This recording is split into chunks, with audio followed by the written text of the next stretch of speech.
What's up YouTube? Thanks for tuning in this video. In this video, we're talking about buying RV parks that already exist. But first, make sure to like this video and subscribe so we get off to a good start. All right guys, so buying RVs that already exist is a very interesting concept, something I'm actually in the process of doing and looking into. I have a current property that I am trying to get funding for. And to me, I love the concept of buying already existing RV parks. And it's really kind of a simple concept is you find an RV park, wherever it may be, and it's already got tenants out there, it's already cash flowing, and you come in, whether you use private money or your own, and you purchase the RV park outright, and then you buy and hold. Some people may decide to sell, but ideally for me, I like to buy and hold. Now, where do you find these RV parks? Because they're very hard to find. Well, there's a couple sites that you can look on. So number one would maybe be loopnet.com, which I made a video above you can watch about looking online for RV parks on LoopNet. You can check that out. But you can try LoopNet, you can try Craigslist. I think Craigslist is super underrated. There are postings around the United States for RV parks on there that already exist. They are few and far between though. You don't find a whole lot on Craigslist, but you can still find some.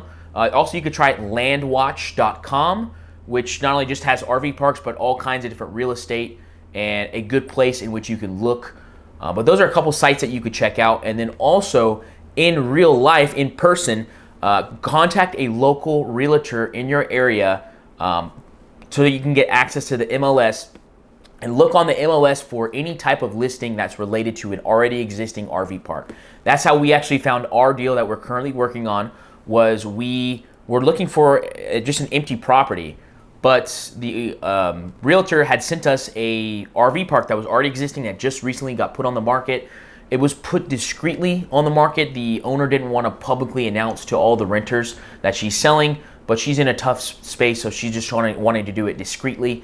And we were one of the first people to slip in there. So MLS is another way in which you can find these RV parks. Now, why should you buy an existing RV park? Well, the reason why you should buy an existing RV park is because it takes out all of the groundwork that would be needed to get an RV park started. If you haven't seen my video, I'll put it above here about how to start an RV park.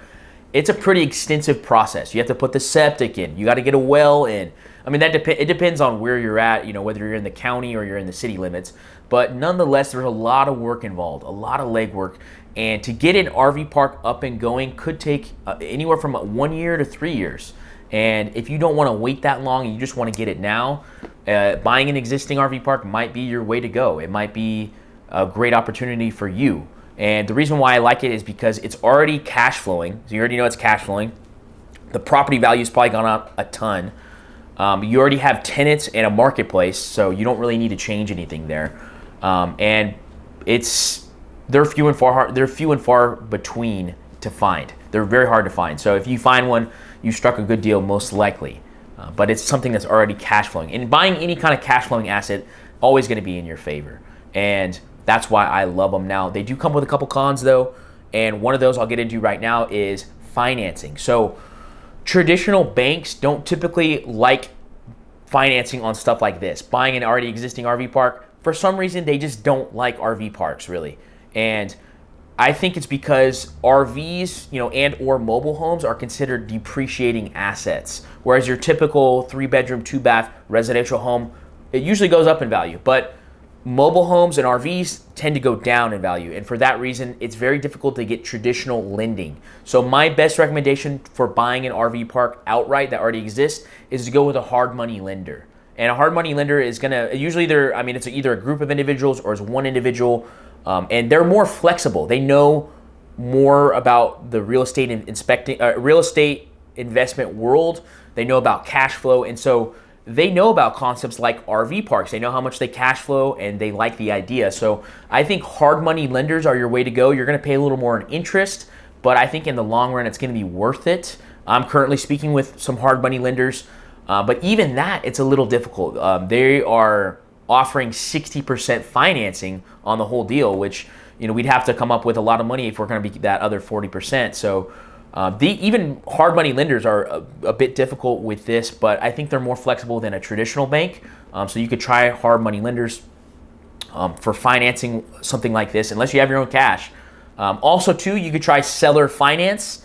Seller finance to me is one of the best ways to acquire properties because it gives you tons of flexibility. But I think RV parks overall, when you buy them outright as an investment, it could be a fantastic opportunity for you because you know exactly what you're buying and you know that it's cash flowing already. Those are some of the major positives, is that you know it's cash flowing already and you know it has a track record, especially if you're buying something that already has tenants out there.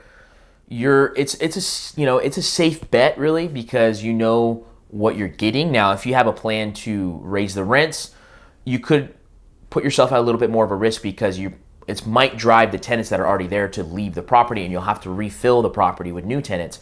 But if you market it well and it's in a good, area, a good location, you should be able to do it pretty easily.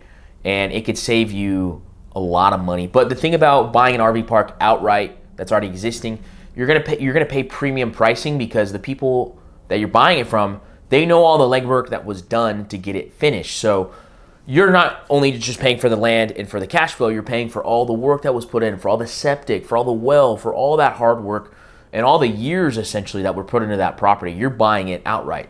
So if you have really good assets, you have really good credit, maybe you have cash flow already, you have some kind of backing that can really help you get funding, it'd be great to buy these with a lender and just take over and just hold that cash flow. I think they're good for buy and hold, but overall, I just wanted to make a little video talking about buying RV parks outright that already exist. I think it's a good idea. It's a good opportunity.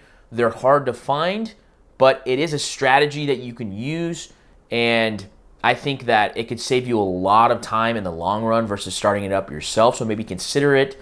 And I'll make some more videos comparing RV parks that already exist versus starting an RV park yourself, and we can kind of see the pros and cons. But thank you so much for watching, guys. Hopefully you got a little bit of value out of this video. If you did, give it a thumbs up. Make sure to subscribe. If you want to see how I started my RV park from scratch, watch this video to the side here. If you want to see my journey from busboy to real estate investor, watch this video on this side here. Thank you so much again, and we'll see you in the next video.